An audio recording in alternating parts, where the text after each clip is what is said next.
Queridos irmãos, quero cumprimentá-los na doce paz do nosso Senhor e Salvador Jesus. Sou o presbítero e professor Murilo Alencar, mas você já me conhece. É uma alegria tê-lo aqui novamente. Porém, para quem está chegando agora, seja muito bem-vindo ao canal Abrajaula ou à plataforma da ferramenta EBD. Hoje, na classe dos adultos, vamos juntos estudar a lição de número 8, que tem como título O Deus Espírito Santo. Olhando para a revista de forma retrospectiva, tivemos na primeira lição uma abordagem geral sobre a doutrina da Trindade. Em seguida, 3 lições específicas sobre a pessoa do Pai. Depois, mais 3 lições específicas sobre a pessoa do Filho.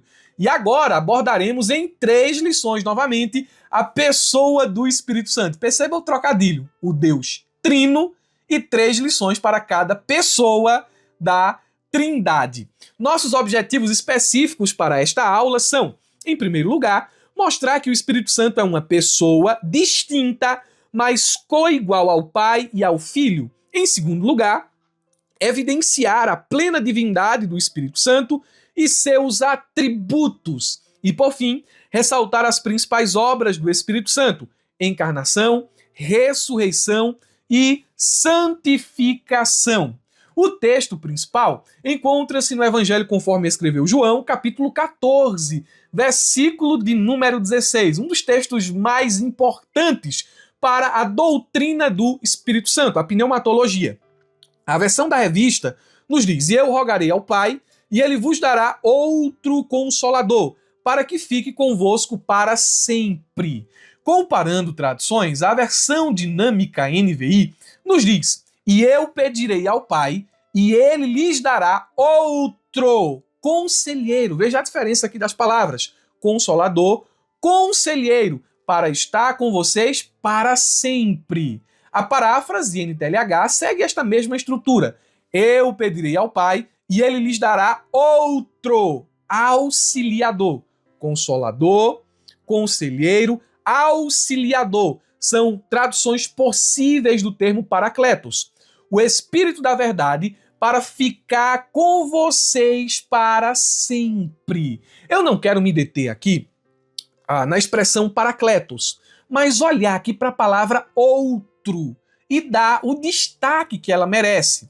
Na língua grega, nós temos pelo menos 2 expressões que traduzem a palavra outro. E essas expressões no grego, elas têm sentidos diferentes. Por exemplo, a palavra que aparece aqui traduzida como outro é allos. E allos significa outro da mesma substância, outro da mesma espécie, outro igual. Já em outras passagens bíblicas, nós temos a tradução, a expressão outro, mas a palavra no original é héteron. E esse termo héteron na língua grega significa outro diferente. Não é outro igual, da mesma substância, não. É outro diferente mesmo. E aqui eu quero mostrar para vocês o uso dessa expressão. Não sei se Herbert vai conseguir colocar aqui na tela, mas o uso dessa expressão nos textos bíblicos mesmo. Aqui no subsídio eu tenho o texto bíblico na versão NAA em português, temos o texto grego, no grego koiné, e temos o texto transliterado do grego. Aí nós temos eu deixei até marcado, grifado, para você ver aí, nós temos a expressão outro, e eu pedirei ao Pai, e ele lhes dará outro Consolador. Aí você vê a expressão aí no grego, e a expressão transliterada, allon parakleton. Então, outro igual, outro semelhante. Aliás, semelhante não cai tão bem, mas outro da mesma espécie. Aí, indo lá para Gálatas, nós temos aí o capítulo 1 da carta aos Gálatas, e veja como essa expressão aparece novamente aí nos textos. "Estou surpreso em ver que vocês estão passando tão depressa daquele que os chamou na graça de Cristo para outro evangelho." E olha a expressão no grego aí, héteron. É diferente. Esse outro evangelho não tem nada que ver, Paulo está dizendo aos Gálatas, com o evangelho que eu preguei a vocês. É outro evangelho completamente diferente. é um evangelho falso. E esse evangelho não está aproximando vocês de Deus, pelo contrário, este evangelho está afastando vocês de Deus, porque é outro, é um evangelho anátema, é uma mentira, é um engano. Então é importante a gente conhecer alguns termos aí no grego para percebermos o peso que aquela palavra tem dentro de determinado versículo. Progredindo, vamos à verdade prática, é conteúdo do início ao fim. E a verdade prática nos diz: o Espírito Santo é a terceira pessoa da Trindade, plenamente divino, atuando como consolador, ensinador e santificador da igreja. Agora a gente se pergunta, terceira pessoa da Trindade? E muita gente vai lá no Instagram, vai nos grupos do WhatsApp, ou vem no meu pessoal, ou manda lá na plataforma da ferramenta EBD. Irmão Murilo, como assim terceira pessoa da Trindade, segunda pessoa da Trindade, primeira pessoa da Trindade? Qual a razão dessa nomenclatura? Como é que você explica isso? Qual a origem dessa construção teológica? A numeração, primeira, segunda, terceira, tem como base principal uma ordem relacional. Ela não tem nada que ver com valor, ou poder, ou mesmo tempo. Não tem nada que ver com isso. A primeira pessoa da Trindade surgiu primeiro, depois apareceu a segunda, depois apareceu a terceira. Ou então a primeira tem mais poder, a segunda menos e a terceira menos ainda. Não é isso não, ok? Aqui nós encontramos expressões que se referem às relações intratrinitárias. É como nós, depois de pensar teologicamente, falamos a respeito das relações entre Pai, Filho e Espírito Santo. Por exemplo, o Pai é a primeira pessoa. Ele não é feito e nem gerado. Ele é a fonte relacional do Filho e do Espírito. E já explicamos isso na lição de número 1, salvo engano, se eu pincelei na 1, mas eu tenho certeza que eu falei disso na 2, ok? Aí nós temos o Filho, segunda pessoa da Trindade, é gerado pelo Pai. E já explicamos novamente aqui, em lições passadas, o sentido da expressão gerado. Não é no sentido de que ele nasceu, de que houve um momento em que o Filho não existia. Aqui é uma linguagem tradicional para afirmar a filiação eterna do Filho sem começo temporal, ok? E temos o Espírito Santo, a terceira pessoa da Trindade, que procede do Pai e do Filho. A expressão processão é importante. É uma linguagem que indica sua distinção relacional, sem inferioridade essencial. Então nós estamos diante de uma linguagem que reflete uma ponderação teológica. Agora, quando olhamos para a Bíblia, nós encontramos mais ou menos um fundamento para fazer essa afirmação, primeira, segunda e terceira. Como assim, irmão Murilo? Essa ordenação, ela também aparece de modo recorrente em fórmulas bíblicas e litúrgicas.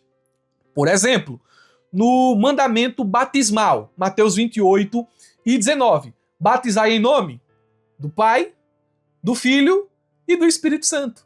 Aí essa sequência, ela deu base para os teólogos do passado em dizer primeira, segunda e terceira pessoa da Trindade.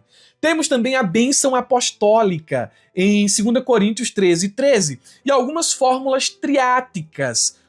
Triádicas, é a expressão correta, não triáticas, triádicas. Como em Efésios capítulo 1, versículo 3 ao 14 e 1 de Pedro capítulo 1, versículo de número 2. Nós encontramos ali sempre, primeiro uma menção ao Pai, depois ao Filho e depois à pessoa bendita do Espírito Santo. Então, a tradição ela vê nessas passagens não uma lista casual, mas um padrão de confissão e culto que favoreceu a nomenclatura primeira, segunda e terceira pessoa da Trindade, ok? Respondida a dúvida de muitas pessoas, vamos à exposição dos pontos e subpontos da lição. Inclusive, eu quero dizer aos meus irmãos do YouTube que vocês podem baixar o subsídio que estou utilizando aqui na descrição do vídeo, ok? Tem um link azul aqui embaixo, você vai clicar e vai fazer o download desse material gratuito. Agora, há uma diferença entre o subsídio que eu disponibilizo aqui para vocês e o subsídio que está na plataforma da ferramenta. E qual é essa diferença? É que o subsídio aqui do YouTube, ele não tem um mapa pedagógico. Eu fiz uma alteração aqui no subsídio. Para você que não sabe, para os irmãos da ferramenta também que ainda não sabem, porque é uma coisa nova, começou a partir desta aula em específico, nós temos um mapa pedagógico. Vou dar uma colher de chá aqui para quem não é da ferramenta, ok? Por exemplo, aqui no subponto... Aliás, no ponto 1. No ponto 1, nós temos a pergunta-chave. Qual é a pergunta-chave? Quem é o Espírito Santo? Neste ponto aqui, a gente vai responder essa pergunta. Aí, portanto, nós temos a ideia central do ponto. O Espírito Santo é uma pessoa divina, distinta do Pai, do Filho, e foi enviada como consolador permanente para a igreja. Nós vamos destacar essa ideia central aqui. Em cada subponto, nós temos a ideia central do subponto, que corrobora para entender a ideia central do ponto, e temos uma expressão aqui para refletir. Para refletir. Então, esse para refletir é algo mais ou menos aqui do tipo. Nesse subponto, nós precisamos refletir o seguinte: como tenho me relacionado com o Espírito Santo? Tenho tratado como uma força que utilizo ou como uma pessoa que devo obedecer, que devo ouvir? Então, a gente precisa refletir nisso aqui. Todos os subpontos vão ter essa estrutura pedagógica para facilitar o professor na questão de como ele deve entregar o conteúdo. E no final de cada ponto, eu ainda acrescentei o seguinte aqui. Deixa eu ver aqui, vou correr, porque é muita coisa. No final de cada ponto tem o seguinte: verifique o aprendizado de seus alunos. No subponto 1. E há algumas perguntas testes aqui que o professor tem que aplicar para testar se os alunos estão assimilando o conteúdo que ele está ministrando. É um mapa pedagógico praticamente completo e a versão completa do subsídio está na plataforma da ferramenta EBD. Ah, irmão Murilo, o que é a plataforma da ferramenta EBD? Amigão, deixa eu te resumir aqui. É tudo que o professor da escola dominical precisa, reunido em um único lugar. Vai lhe ajudar em todos os aspectos da sua aula, porque lá tem slide, fluxograma, aí tem muita coisa, não dá nem para falar aqui, curso e tal. Clica aqui embaixo e vai conferir, tá bom? Clica embaixo aí e vai conferir. Vamos para aula. Vamos para aula.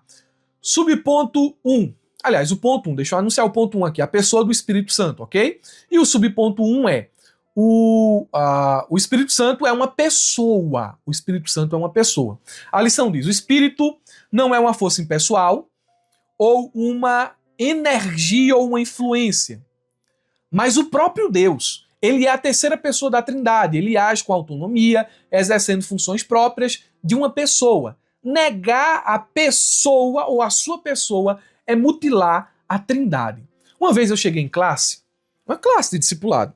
Aliás, não foi uma classe, foi uma classe de discipulado e em uma classe de escola dominical. Mas deixa-me contar a experiência da classe da escola dominical. Quem é o Espírito Santo? Ninguém sabia dizer nada. Ah, ele é Deus. Ok, tá certo. Você pode falar algo mais sobre o Espírito Santo? Quem é o Espírito Santo? Todo mundo ficou calado. Mas, meus irmãos, vocês estão na igreja há 10, 15, 5, 30. Vocês caminham desse tanto de tempo com o Espírito Santo, vocês não têm nada para dizer a respeito dele. Aí eu perguntei o seguinte: vamos lá. Quem é a irmã fulana de tal? Era uma pessoa muito conhecida na congregação. Aí todo mundo disse: não, ela é tal. O que você pode dizer dessa irmã? Ah, ela é casada com fulano, ela tem, seus filhos são tal, tal, tal, tal, tal.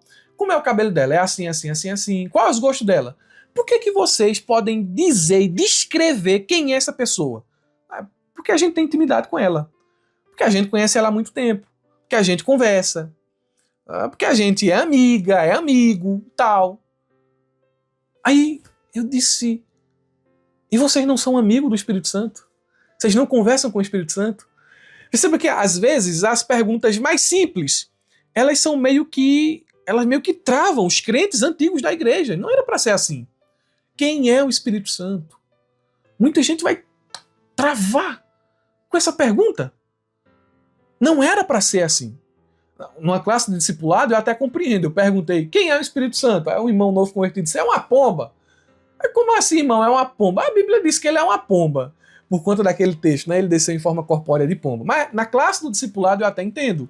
Agora, na classe que tem irmãos antigos que já caminham com Deus há vários e vários anos, não saber quem Deus é, não saber quem é a pessoa do Espírito Santo, isso é complicado, ok? Então, vamos voltar aqui para a nossa lição. Em matéria de teologia, a pessoa do Espírito Santo, suas obras, suas ações, quem ele é, o que ele faz, seus atributos, é estudado em uma disciplina chamada pneumatologia, ou pneumarragiologia. Pneumarragiologia.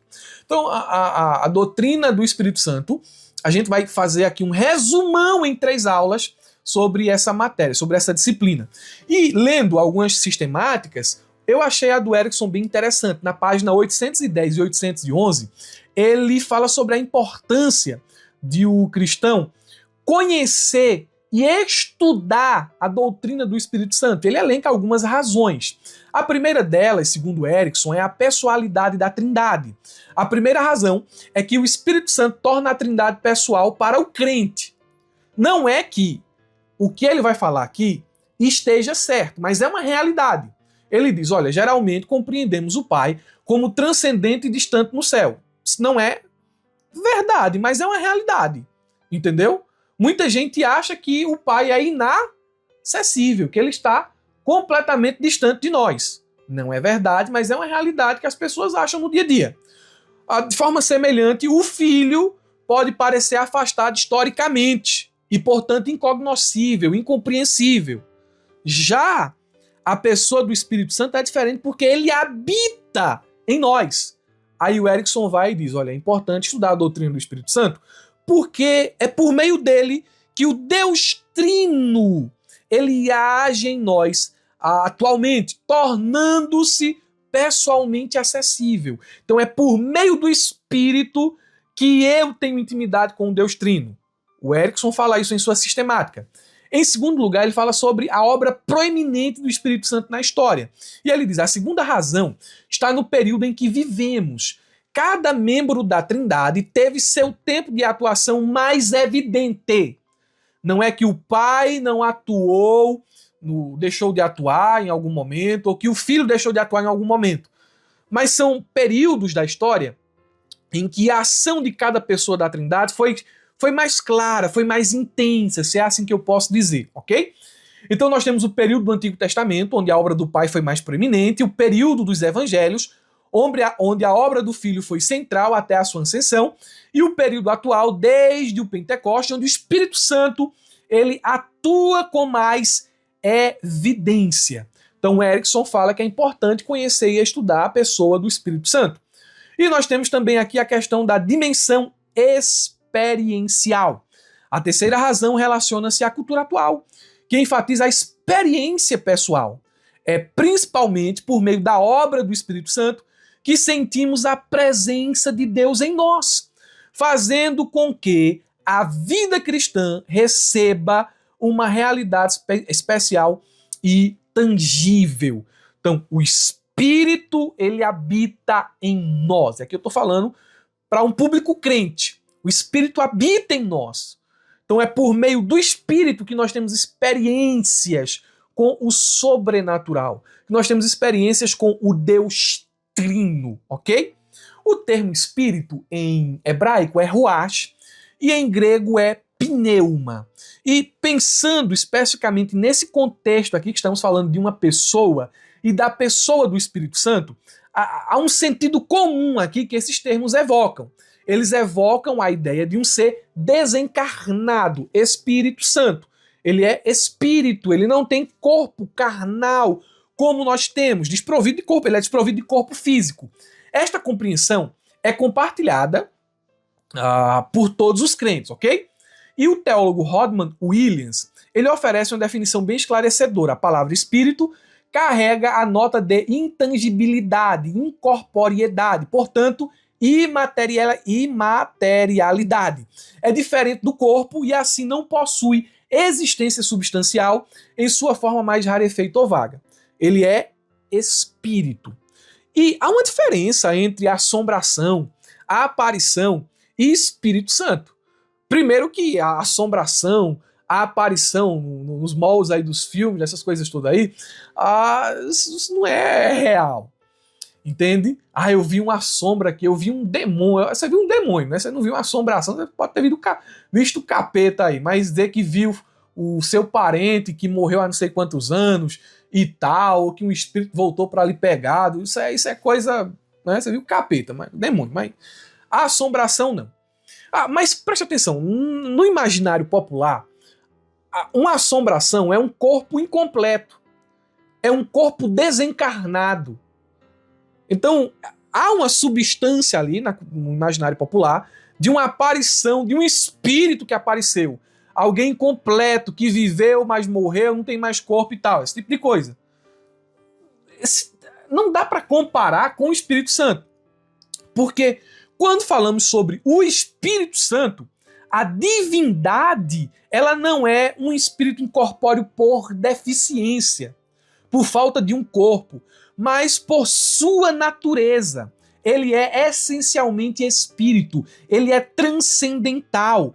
Deus não representa uma forma enfraquecida ou limitada de existência, mas a realidade mais plena e absoluta que existe. A espiritualidade divina é a fonte e o fundamento de toda a existência, e não a manifestação secundária. O Espírito Santo, ele é simultaneamente um espírito, ele é santo e ele é uma pessoa. Estes três atributos definem sua natureza. Por exemplo, ele é espírito. Sua falta de corpo material não implica fraqueza ou insubstancialidade. A dimensão espiritual, em uma ordem de geração, ela é quem gera a ordem material. Então a ordem material, ela vem do que é imaterial. Antes do mundo existir, Deus não é eterno. Então Deus habita numa dimensão espiritual. A dimensão que Deus habita não tem as limitações do espaço, tempo, matéria. Não dá nem para imaginar uma existência fora disso, fora do espaço. Como é que eu existo fora do espaço? Como é que eu existo fora da matéria? Não dá para imaginar isso, ok? Porque tudo matéria, ó. Não dá para existir fora disso. Isso aqui, o controle aqui, tá aqui na minha mão, existe de forma física, ok? Dentro do espaço, tá dentro de um espaço aqui, e ele veio a existir dentro do tempo, ok? Só que o Espírito Santo, ele é espírito, ele transcende essa realidade natural. Ele habita na esfera do eterno, na esfera mais real do que aquilo que os nossos olhos podem ver do material. Na esfera eterna, na dimensão espiritual, sobrenatural. Então, o Espírito, ele tem por natureza ser espírito, ele é santo e sua santidade é parte essencial de sua natureza divina, e ele é uma pessoa. Quem é o Espírito Santo? Ele é uma pessoa. Ele não é uma energia. Ele não é uma força. Ele não é algo subjetivo. O Espírito Santo não é, como é que eu posso dizer? Uma coisa que eu posso manipular. Algo inanimado. Não, o Espírito Santo é uma pessoa. Veja a linguagem bíblica no Novo Testamento. Há atributos pessoais, de pessoalidade, que são atribuídos ao Espírito Santo. Ele ensina e faz lembrar. Uma força faz isso? Não. Mas João 14, 26 nos diz isso. Ele testemunha. João 15, 26. Ele guia. Romanos 8, 14. Ele intercede. Romanos 8, 26 e 27. Ele distribui os dons conforme a sua vontade. Uma força tem vontade? Não. Todos esses verbos descrevem atuação intencional, relacional, própria de um agente pessoal e não de uma força impessoal. Além disso, o Espírito Santo também pode ser entristecido, conforme Efésios 4:30. Como é que eu entristeço uma força? Por exemplo, aqui eu tenho lâmpada, tenho luz aqui, tenho luz ali, tenho luz aqui, tenho um ar-condicionado ligado aqui, graças a Deus por isso. Aí eu vou e desligo a luz. Aí eu desliguei a luz, a bichinha ficou triste, porque ela queria ficar acesa. Como? Ela não tem vontade. Embora ela seja alimentada por energia, ou eu tenho aqui a energia que aqui não é CELP, aqui é Enel, que a Enel fornece, se eu desligar ali o disjuntor, ligar e tal, a energia não vai ficar chateada comigo, porque ela não tem vontade. O Espírito Santo é uma pessoa com quem me relaciono, uma pessoa com quem converso, uma pessoa com quem tenho intimidade. Deu para entender? Então a gente precisa pensar na forma como nós nos relacionamos com Ele. Ele é uma pessoa, Ele é santo, Ele é espírito. Espírito, ele é Deus. Ele habita em mim e em você. Subponto 2, pessoa distinta na Trindade. A lição diz: a doutrina da Trindade afirma que Deus é um só em essência, mas subsistem três pessoas distintas. Embora o Espírito Santo compartilhe da mesma natureza divina do Pai e do Filho, sendo plenamente Deus, ele é uma pessoa distinta dentro da unidade da Trindade. Essa distinção do Espírito Santo é essencial para refutar heresias como o modalismo, que ensina que Pai, Filho e Espírito são apenas modos sucessivos de uma única pessoa divina, e o arianismo, que negava a divindade do Espírito Santo, do Filho e do Espírito Santo, e os pneumatômacos. Acertei o nome! Pneumatômacos, que negavam a sua deidade. Então, o que é que basicamente esse subponto está dizendo aqui? Que a gente precisa ter uma compreensão de quem ele é, para saber o que ele não é, para poder refutar determinadas heresias. A compreensão correta de quem é o Espírito traz algumas implicações. A primeira delas é a seguinte: o Espírito Santo é uma pessoa, não é uma força vaga. Assim, ele é alguém com quem podemos ter um relacionamento pessoal. Alguém que podemos, alguém com quem podemos conversar. Podemos orar, falar com o Espírito Santo. Nós estamos falando. Você já pensou? Eu estou aqui com uma fonte de energia. Estou aqui olhando para o disjuntor da parede e falando com o disjuntor da parede. Né? Tá difícil. Eita, rapaz. Eu sou louco. Porque aqui é impessoal. O disjuntor é impessoal. Não, o Espírito não é impessoal. Ele é uma pessoa com quem eu posso conversar. Em segundo lugar, o Espírito, sendo plenamente divino, merece o mesmo respeito e honra que damos ao Pai e ao Filho. É adequado adorá-lo, assim como adoramos o Pai e o Filho. Ele não deve ser considerado de maneira alguma inferior em essência ao Pai e ao Filho, embora sua função às vezes esteja subordinada a deles. Lembra que nós temos a Trindade ontológica e a Trindade econômica. São termos teológicos para mostrar como são as relações intratrinitárias. Relações intratrinitárias de respeito às relações entre as pessoas da Trindade, Pai, Filho e Espírito Santo. É um Deus só que subsiste eternamente em três pessoas. Essas três pessoas vivem em perfeita harmonia, em perfeita comunhão. Na Trindade ontológica, no ser de Deus, não há hierarquia. Um é mais importante do que o outro, um é maior do que o outro. Mas na Trindade econômica, que fala das ações de Deus no mundo, no plano da redenção, nós temos uma subordinação funcional, funcionalidades, ok? Mas essa subordinação funcional não implica em inferioridade. Que fique bem claro. Em terceiro lugar, o Espírito Santo é um com o Pai e com o Filho. Sua obra é a expressão e a execução do que os três planejaram juntos. Não há tensão entre as pessoas da Trindade e as suas respectivas atividades. Eles têm uma só vontade, um só propósito, um só desejo, um só objetivo. Progredindo, Deus não está distante. No Espírito Santo, Deus Trino e Uno se aproxima de nós e faz isso a tal ponto que passa a habitar em cada crente. Então são implicações da compreensão correta de quem é a pessoa do Espírito Santo. Aí chegamos aqui à última, que cumpre o objetivo desse subponto. Compreender quem é o Espírito Santo realmente nos ajuda a identificar e a rejeitar as heresias. E nós temos três heresias mencionadas aqui pelo comentarista. A primeira delas é o modalismo. E o modalismo prega o seguinte: no Antigo Testamento ele era o Pai, no Novo Testamento ele é o Filho, e depois de Pentecoste ele aparece agora, se revela agora com a máscara do Espírito Santo. Isso é um absurdo. Essa doutrina não se sustenta porque há várias passagens bíblicas que fazem com que ela caia por terra. E uma delas é Mateus capítulo 3. Nós temos ali as três pessoas da Trindade aparecendo simultaneamente em um único evento. O Filho está nas águas do Jordão, prestes a ser batizado.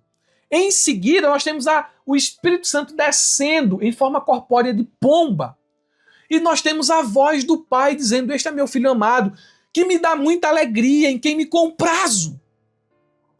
À luz desse texto, o modalismo, o sabelianismo e, mais recente, o unicismo não se sustenta. E aqui é só um dos muitos exemplos. Eu poderia citar também o próprio texto áureo. Jesus orando: eu pedirei ao Pai. Então nós temos a pessoa que ora, a pessoa que está recebendo a oração, o Pai, e a outra pessoa que vai ser enviada, o Espírito Santo. Entende? Então, sabelianismo, unicismo, modalismo não se sustenta.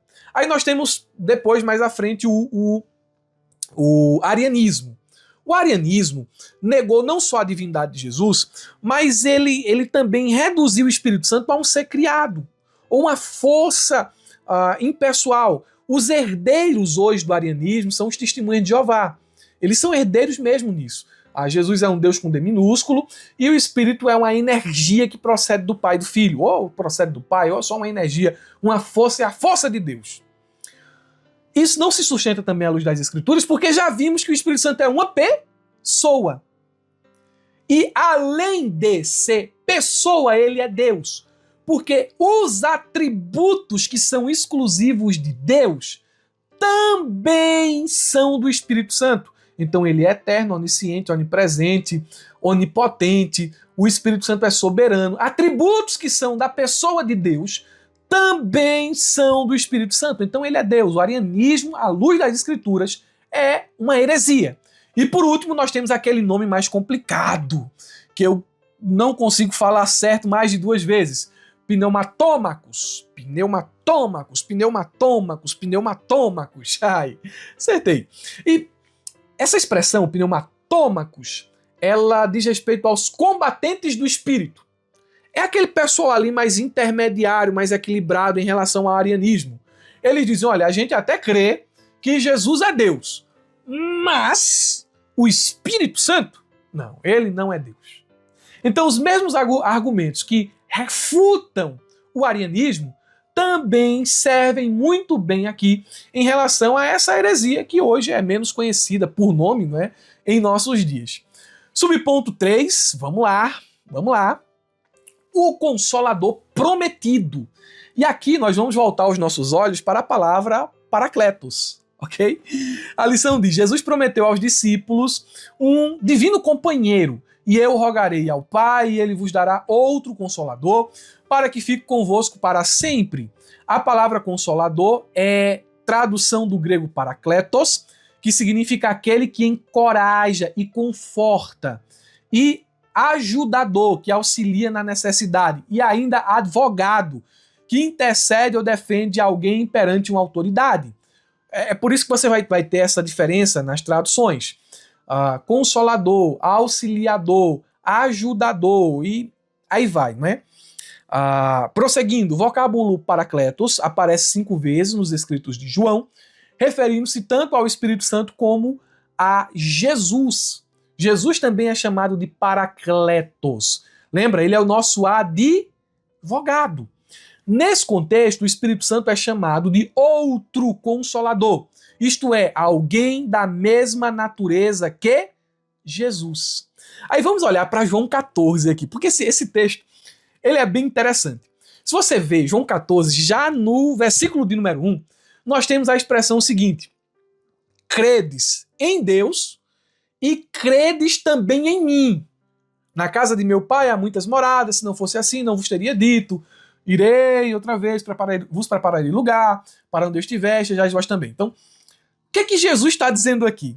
Jesus ele está nos induzindo a uma compreensão da doutrina da Trindade. Ele está dizendo aqui já de começo: olha, assim como vocês creem no Pai, vocês também devem crer em mim. Ó, irmão, já pensou Jesus dizer isso? Ele está se colocando como Deus, como igual ao Pai. Então, Jesus é igual ao Pai. Creiam no Pai, creiam também em mim. Aí quando chegamos no versículo de número 16, como nós já pontuamos aqui, temos o texto de Jesus falando: eu rogarei ao Pai e ele vos enviará o Allos Paracletos, outro, diferente de mim em relação pessoal. Em relação pessoal, Jesus está dizendo: eu vou orar ao Pai para ele enviar eu mesmo de novo. Não. Outro allos, diferença pessoal, mas igualdade em essência. Igual, exatamente igual a mim. Não, ou o allos paracletos. Isso é interessante porque Jesus ele tem pessoalidade.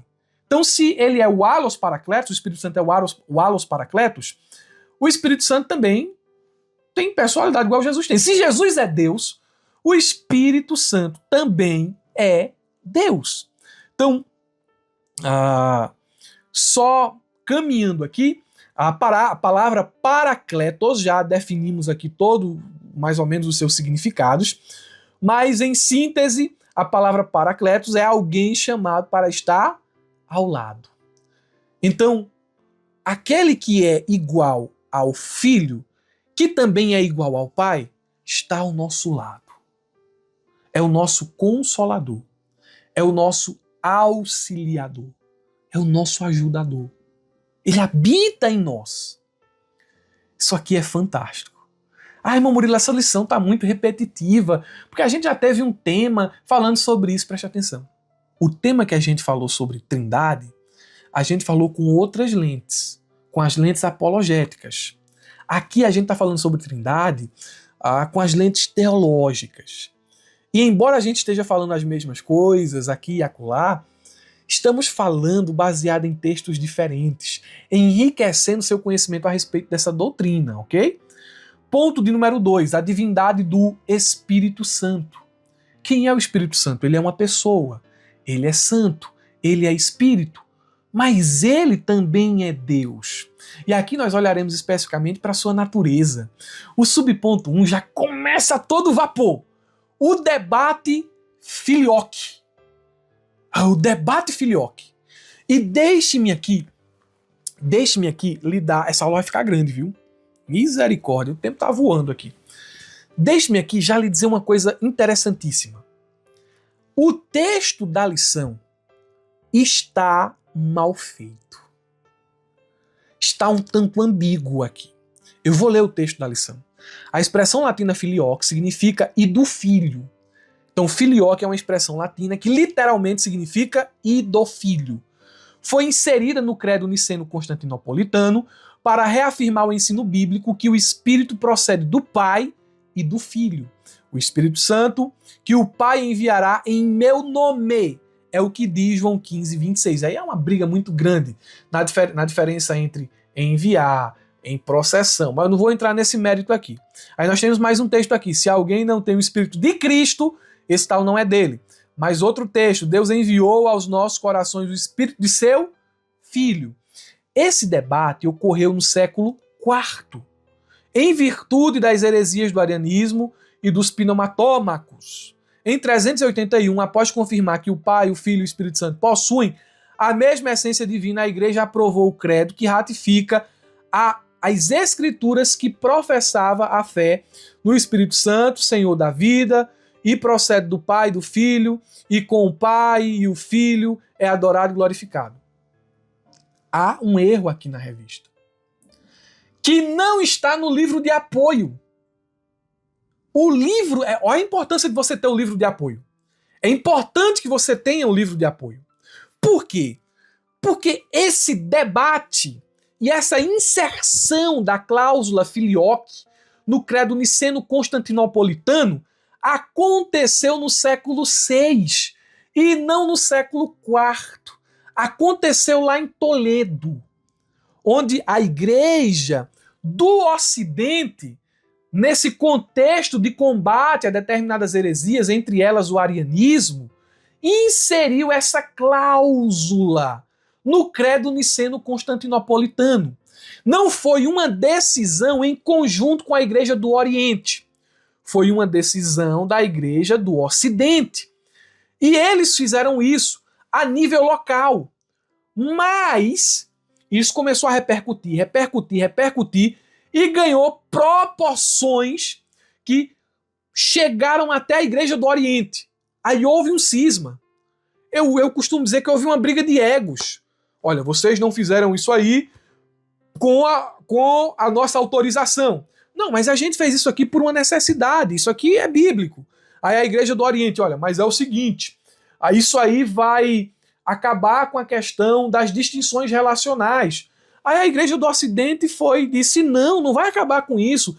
Por que não vai acabar com isso? Porque ele procede do pai e do filho, e a gente tem base bíblica para isso.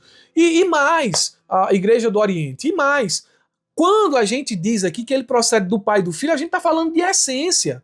O Espírito tem a mesma essência do pai e do filho.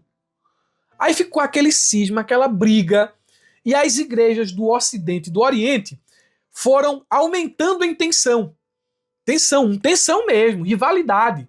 Até que chegou a grande cisão em 1054, quando houve múltiplas excomunhões entre a Igreja do Ocidente e a Igreja do Oriente.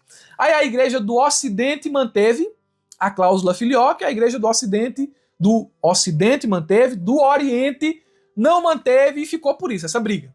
Aí o que é que acontece?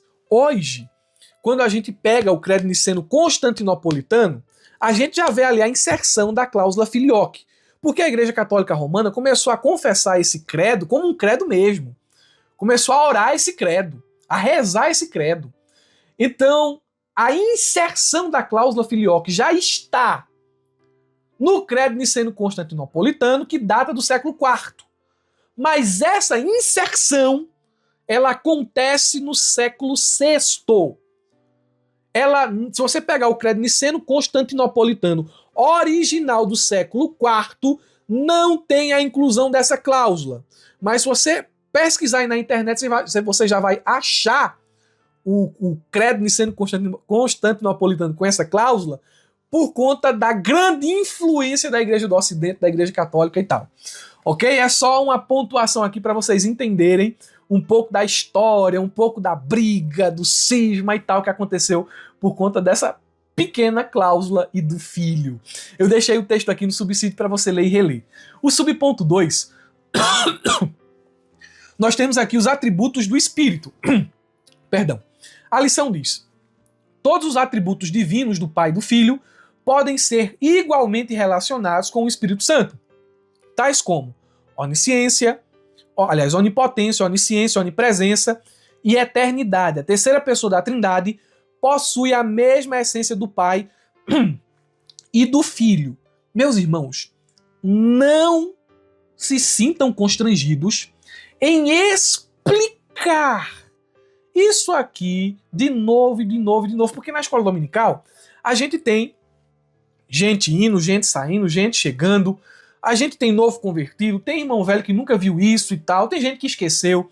Então cabe-nos aqui sempre falar as mesmas coisas com paciência, com detalhes e como se fosse para pessoas que estão ouvindo pela primeira vez. Quando falamos de atributos, nós temos atributos comunicáveis e atributos incomunicáveis. Os atributos comunicáveis são aqueles atributos de Deus que ele compartilha com outros seres, com os seres humanos. Por exemplo, amor, justiça, são atributos que pertencem a Deus, mas que são vistos de forma defeituosa e inferior no homem. São atributos comunicáveis. Agora, há atributos incomunicáveis, qualidades que pertencem exclusivamente a Deus e ninguém mais as tem. São atributos que caracterizam quem Deus é, o ser de Deus. E eu citei aqui alguns. Onipotência. Quem é onipotente? Só Deus. Só Deus tem todo o poder. O diabo, o demônio, o capeta, os anjos, o político, o presidente dos Estados Unidos. Ninguém tem todo o poder, meus irmãos. Só Deus é todo poderoso. Só Deus é onisciente, conhece tudo. Só Deus é onipresente. Só Deus é eterno.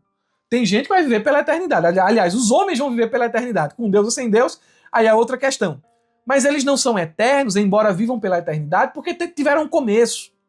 Então esses atributos aqui em específico, eles são também atributos do Espírito Santo. Os atributos incomunicáveis de Deus são atributos vistos na pessoa do Espírito Santo. Está claro, né? E por isso ele é Deus. porque ele tem atributos que são exclusivos de Deus. Então vamos progredir a um ponto mais fácil aqui de explicar, e também temos aí vários textos no subsídio. Subponto 3, os símbolos do Espírito Santo. A lição diz: os principais símbolos representativos do Espírito Santo são. Aí temos uma lista: fogo, vento, óleo, pomba, e aí por diante. Eu gostaria de explicar o que é um símbolo, porque a revelação bíblica, ela vai descrevendo ali quem são as pessoas da Trindade. E sobre a pessoa e a obra do Espírito Santo, quando o texto bíblico fala especificamente sobre quem ele é, o texto bíblico recorre a algumas imagens, a alguns símbolos que comunicam aspectos essenciais de sua presença, atuação e natureza, toda uma linguagem simbólica, metafórica, para falar a respeito do Espírito Santo, para facilitar a compreensão de quem ele é e do que ele faz. Esses símbolos são expressões divinamente inspiradas que visam tornar perceptíveis aos sentidos humanos certas realidades espirituais. Por exemplo, a pomba é símbolo de pureza, de paz, de presença graciosa do Espírito Santo. Essa imagem está associada à manifestação visível do Espírito Santo na ocasião do batismo de Jesus, conforme Lucas 3:22. Temos também o fogo, que simboliza a presença purificadora e poderosa do Espírito Santo. Ele representa tanto juízo como santificação. E nós temos vários textos para isso. O Espírito Santo está muito associado ao Pentecoste. E apareceram distribuídas entre eles línguas como que de fogo, e pousou sobre cada um deles. Temos a questão do vento, ou sopro. Isso também é símbolo da ação invisível, soberana e vivificadora do Espírito Santo. Nós temos o texto lá de João 3:8, não é? O vento, ele sopra onde quer, e ouves o seu som, mas não sabe de onde vem nem para onde vai. Assim é todo aquele que é nascido do Espírito. Falando sobre a obra da regeneração, sobre aquilo que o Espírito Santo faz. E nós temos um trocadilho de palavras aí no grego. Pneuma para se referir a vento, pneuma para se referir a Espírito. Temos ainda a água como símbolo do Espírito, símbolo de vida, de renovação, de satisfação espiritual. Temos o óleo, que representa a consagração, a capacitação, a alegria espiritual concedidas pelo Espírito Santo.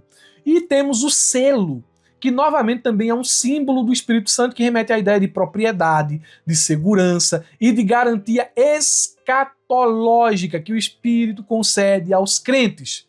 Então, há vários símbolos aqui que descrevem quem o Espírito Santo é, o que ele faz, a sua natureza. Chamamos símbolos do Espírito Santo. Não que o Espírito Santo seja fogo, não que ele seja uma pomba, não que ele seja isso, mas esses elementos, eles simbolizam metaforicamente o que o Espírito Santo faz, o que o Espírito Santo é, ok? Progredindo, ponto de número 3, as obras do Espírito Santo. E aqui, meus irmãos, é um ponto fantástico, falar sobre encarnação, ressurreição e santificação. O primeiro subponto fala sobre a encarnação. E olha como nós temos coisa aqui neste subponto. A lição diz: a encarnação do Filho de Deus revela o papel do Espírito Santo como o agente divino na concepção de Jesus. Olha o texto. Descerá sobre ti o Espírito Santo e a virtude do Altíssimo te cobrirá. O santo que de ti há de nascer será chamado Filho de Deus. O Espírito Santo, em união com o poder do Pai, atua de modo sobrenatural no ventre de Maria. Embora Jesus tenha sido concebido pelo Espírito, ele é filho do Pai, pois foi gerado na eternidade. Vamos aqui relembrar o que é que diz o credo niceno. Olha só.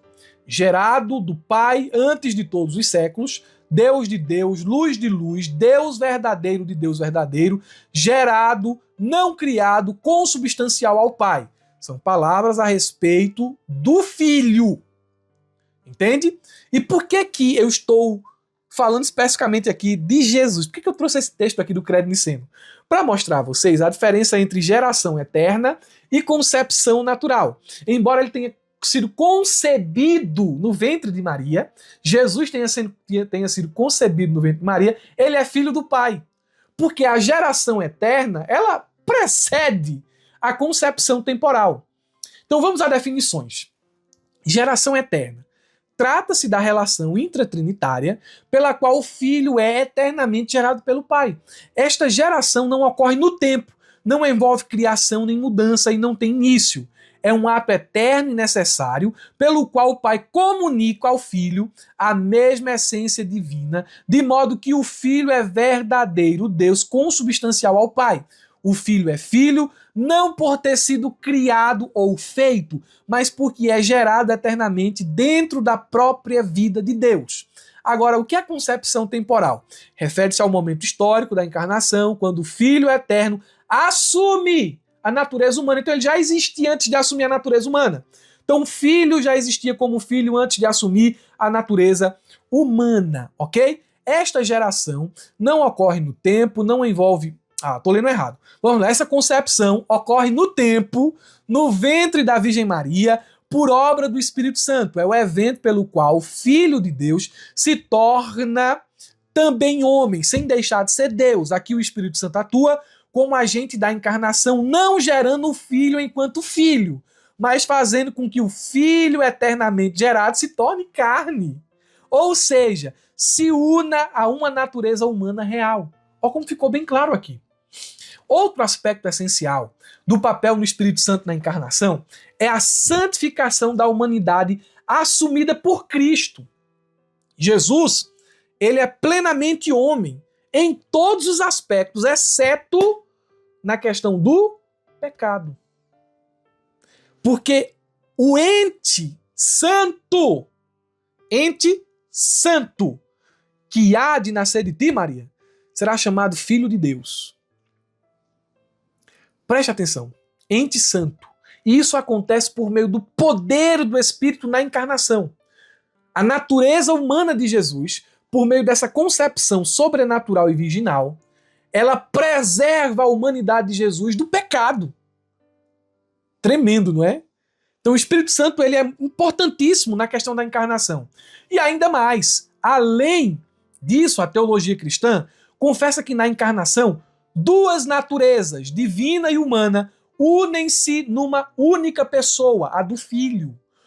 A gente chama de natureza hipostática, união hipostática. É o que eu queria falar, a natureza teantrópica.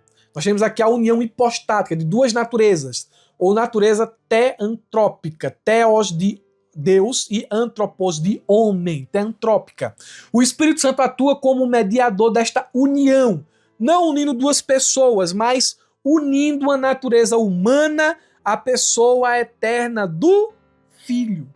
Então a concepção, a participação do Espírito na concepção possibilita tudo isso aqui que a gente falou. Aí nós temos o Espírito Santo e a ressurreição, que é o subponto 2. A lição diz: a vida e o poder sobre a morte são atribuições exclusivas de Deus. Nesse sentido, a ressurreição de Cristo é uma obra da Trindade. O Pai ressuscitou o Filho declarou possuir poder para dar a sua vida e retomá-la, ele próprio é a ressurreição e o Espírito é o agente vivificador. Na ressurreição, nós temos uma ação trinitária, tal como na encarnação. O poder do Altíssimo, a ação do Espírito Santo e o Filho ali sendo gerado no ventre de Maria, ok? Há uma participação trinitária ali. Na ressurreição, da mesma forma. O Pai é quem ressuscita o Filho tem poder para se levantar, para ressurgir dos mortos, e o Espírito é o Espírito vivificador, é o Espírito que ressuscitou Cristo dos mortos. Por que o texto bíblico diz isso? É uma contradição no texto bíblico? Não, não é uma contradição. É para mostrar que as obras do mundo, que acontecem no mundo, que são efetuadas por Deus, são obras trinitárias. As três pessoas da Trindade estão ali envolvidas. E há uma harmonia entre as três pessoas da Trindade. Isso é muito fantástico. Agora, quando a gente fala sobre o Espírito Santo atuando na ressurreição, há também aqui um aspecto escatológico. Porque o Espírito que ressuscitou Jesus dos mortos é o Espírito que habita em mim. E qual é a implicação disso? O Espírito que fez com que Cristo fosse o primogênito dos que ressuscitam para nunca mais morrer, é o Espírito que dará vida ao meu corpo quando a morte eu enfrentar, caso eu não seja arrebatado. Então isso muda toda a minha perspectiva pessoal em relação a como eu enfrento a morte.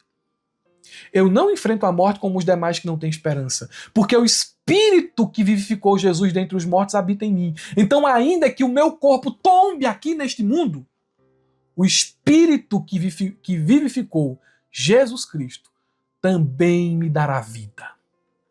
E eu digo vida aqui no sentido mais completo da palavra, porque mesmo que o meu corpo vire pó na terra, haverá um dia em que meu corpo novamente será unido ao meu espírito e à minha alma, e eu viverei para sempre com o Senhor Jesus Cristo.